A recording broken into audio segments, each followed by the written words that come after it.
Okay, so I have this copy paste file that I'm going to be using as we go through. And of course, along with that, let me just point out that what I'll be doing is coming into the examples and solutions. I've grabbed this one here. The 3.1 is the most recent version of our medical office. And that'll be my starting point as we go through and we apply this bit of code here. All right, of course, I have it actually open in my own window separately. But you can just use whichever one you want and follow along. Okay, so here's the project as we left it off. Now, just first of all, point out that in utilities, we have our cookie helper already, so I can skip over that, right? Okay, so what we're going to do is we're going to add a new class for this account model, so to speak, with the account details. I'm just going to call it employee because, all the people that work at the medical office, I'm going to consider them employees. So we'll add a class for employee, and I'm just going to grab my code and put it in place so I don't mess up so easily. All right. So we'll have to do a couple quick things. Obviously, we have to add our namespace for the data annotations in the component model. And I want to mention as well, notice I'm inheriting from auditable. So it itself will have its own audit fields for when records were created and so on and so forth, right? In the constructor, there's an active property. It's actually the last one listed on the screen, but you'll see that it's just a Boolean. So we're going to, by default, when we create a new employee, yeah, they should be active, right? That would be the natural assumption. You're just making them, so obviously they're active. And other than that, we have our usual integer identity primary key, a couple summary properties for full and formal names. Oh, this is a twist on the phone number. I wanted to do a demo here where we're using a string to hold the phone number. We can set the string length to 10 and the regex, okay, looks for just 10 digits only, right? But so for the formatting, because it's a string, another way we could do it is in a summary property. I'll just call it phone number as a field name, but we just basically build the string back up, okay, using substrings here so that we get our brackets and spacing the way we like to show, right? So we can use this in labels or for display on the screen. And of course, it'll just use the default text box with the regex for doing data entry. So first name, last name, phone number. Okay, there it is. There's our favorite ice cream. Let me just point out that some of these are required, like first and last name are both required. Okay, the phone number is technically not required, right? But if we do enter anything, it has to match our regular expression, right? Favorite ice cream, well, that's absolutely required. That's critical information, right? And last but not least here is email. Well, I shouldn't say last because it's also active. I mentioned it earlier though, like our Boolean for true or false is this employee still active in this company.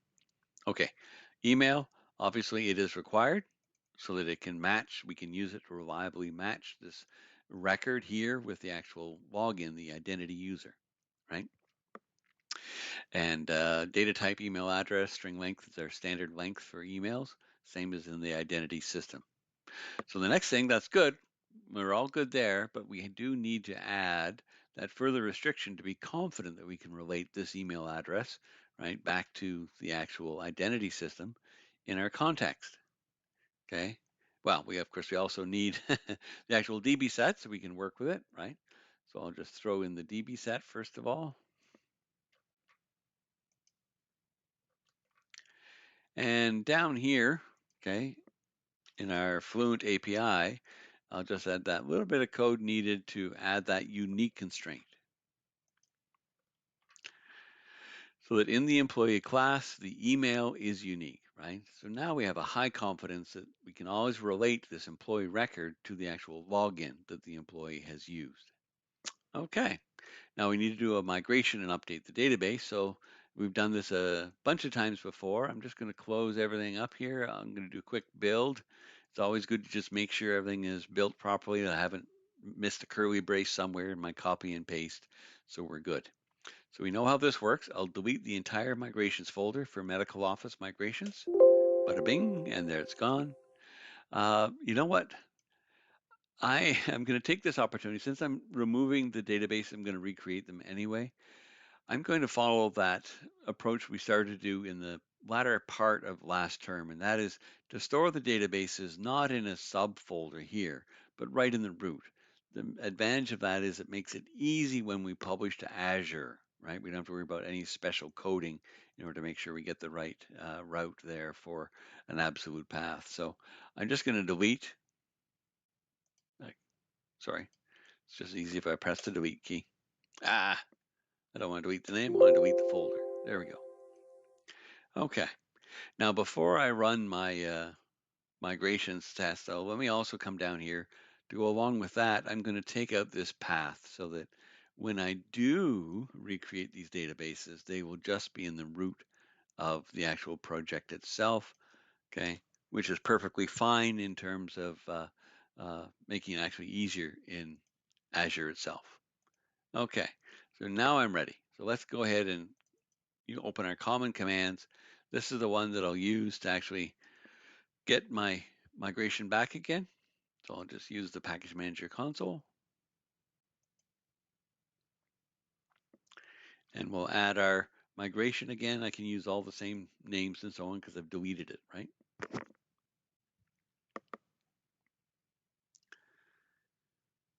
Okay, some warnings there about the schema, but we're used to that. However, we can't forget, that's why I also put it in here. Remember, the patient table is the one and only one at this point that we have in medical office where we're doing concurrency, right? So we need to re-add this code to create the appropriate triggers. And I usually would do it right after the table has been created. So let's just come down and we'll find our patient table. Okay. So right after it is where I'll paste in the code to create the triggers so we can maintain our row version for each patient. All right. Now I used to take time to fix all the indentation because it messes up here, but you know what? It just works the way it is, so I'm not going to even bother. Now, if you have two or three or more uh, entities where you're doing concurrency, you're going to have to add all the different triggers back in the right places. But there, I'm good for now. So I've updated my migration. While I'm here, I might as well just run our update database commands so that we're all set to carry on, even though it would happen first time I run. Sometimes it's just nice to actually see that it went through without any problems and just gives me a little bit of comfort. Oh, I like to be comfortable. Oh, yes, there we go. All right, so our databases have all been created right in the root, and we have our new entities in there, our new DB set, and so on. So we're ready to carry on. And carry on we will. Okay, so in controllers then, what I'm going to do is I'm going to add a controller. It's basically the employee controller, but with a special viewpoint. This will just be so that the user who's logged in can maintain their own account details, their own profile, as we used to call it, right? So yes, it will just be a controller based on employee, but we're going to change its focus so that it works in an entirely different way. Well, it was certainly with a different focus. So I will start it in the normal way with the employee class, right? I'm going to change the name right away though to help me see that this is for something else. I'm going to call it my employee account controller, right? Took out the S there, employee account. And it will create the controller and all the views. and and there we go. So we're good. We have our controller. And if we come down to views, we'll see the employee account views have been added here. Now I'm going to mention right away, I'm not going to use the index because this is strictly to help with one user, the user who's logged in, to maintain, in other words, see the details and possibly edit. And of course, they'll initially have to create, right, their actual account detail record, right, their profile. So I don't need index, boo, gone, right? I don't need delete because they're not going to be able to or wouldn't want to delete their own profile. So I just need create, details, and edit. So details is really our main landing page here. But to come back to the controller, right? First thing I'm going to do is throw on the proper annotation here, authorize. Because if this is to allow a logged in user to maintain their own account details, well, they shouldn't be able to come here until they're logged in, right? And you know what? Just to help clarify, I'm going to throw a couple of comments in right near the top here. Okay, so this is a specialized controller just used to allow an authenticated user to maintain their own account details, right? That's it. That's all that it's here for. Okay.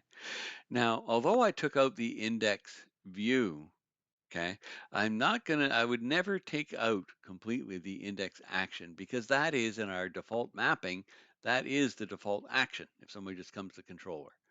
So what I'm going to do instead is it won't be asynchronous because there's no data to retrieve. So I'll just take that out, get rid of these angly brackets, and it'll just be a plain old vanilla iAction result. But what we're going to do is we're going to redirect them. If they came here to the index, we say, nah, that's not what this is for. This is to see one account detail record at a time. Who's yours? The person logged in, right? So we'll just redirect them to details. And coming down to details, well, we don't need an ID anymore because we just want the details for whoever is logged in, right? That's what matters. So we don't need this. Okay, I'll get rid of that. And basically, well, I'm just going to replace this query with a slightly different variation of it.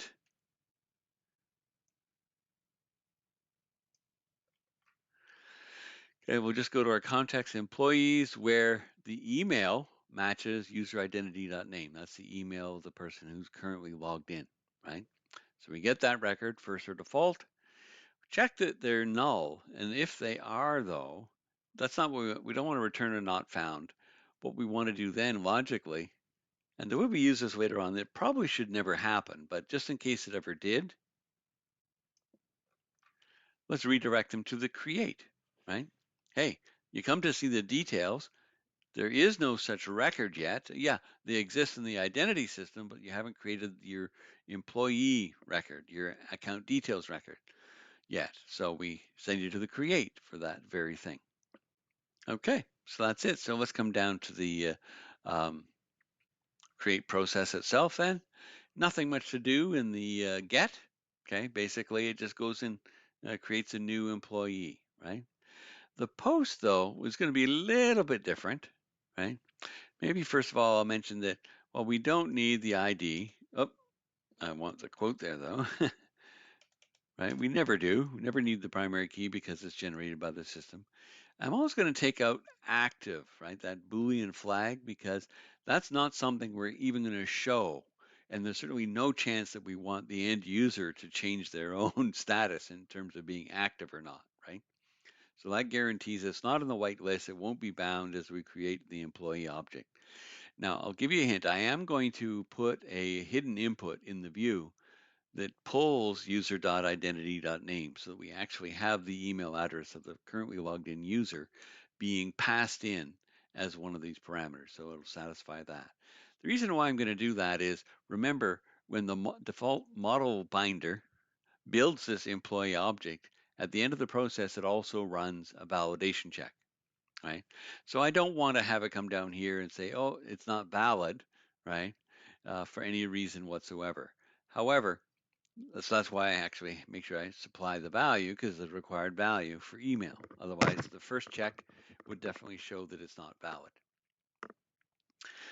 So what I'm going to do though is just to make totally certain, this is just me being a little paranoid perhaps, but just in case somebody used a tool like Fiddler or something and went in there and changed the employee email address, right? Then I'm going to grab it yet again from useridentity.name. It's overkill. I probably don't even need to worry about it, but hey, what the heck, right? And of course we do a try catch, da, da, da. And to save some time, I will just put my code in place here. So the code for the rest of the action is pretty straightforward.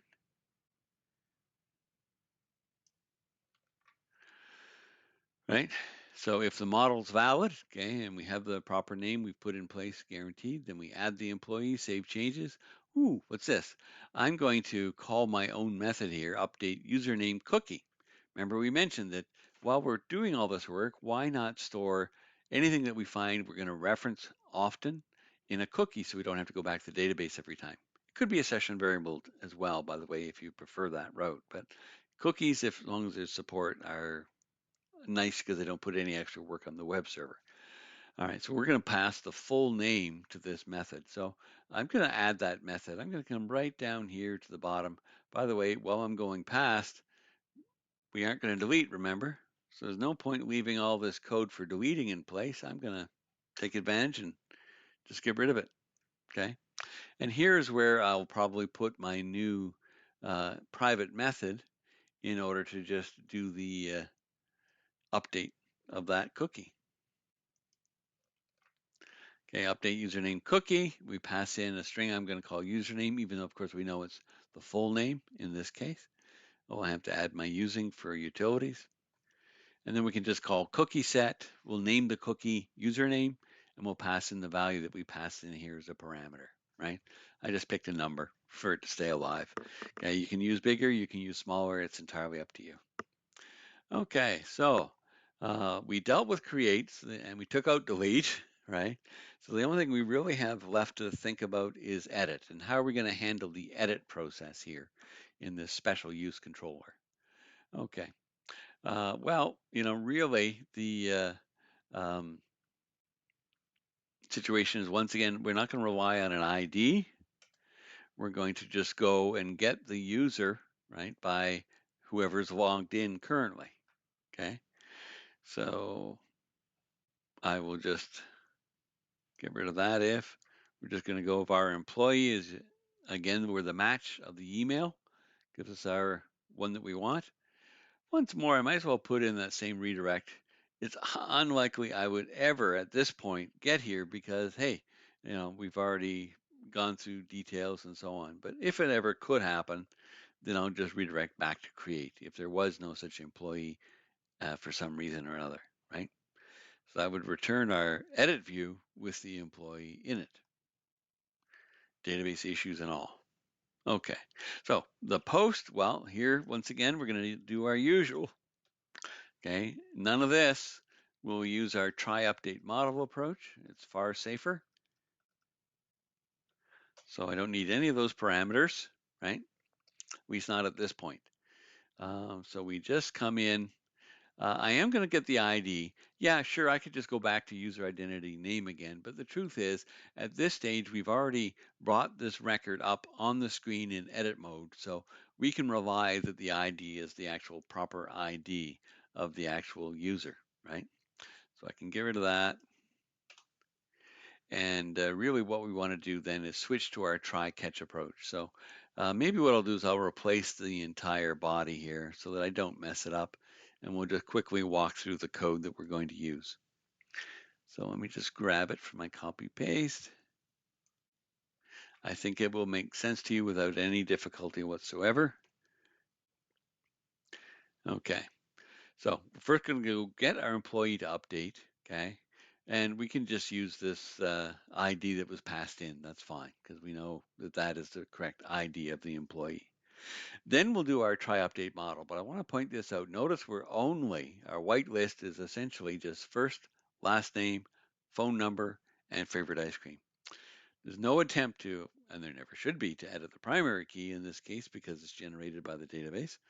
But also, things missing here, email, right? Well, of course we shouldn't be changing the email. That's the identifier to know that we can relate them back to the identity system, right? And finally, active, that Boolean property, that's not here either, because that's not up to the individual employee to maintain their status in terms of being active. That goes to somebody else. Okay, so we just, we update, we save changes, and then I call my update username cookie, right?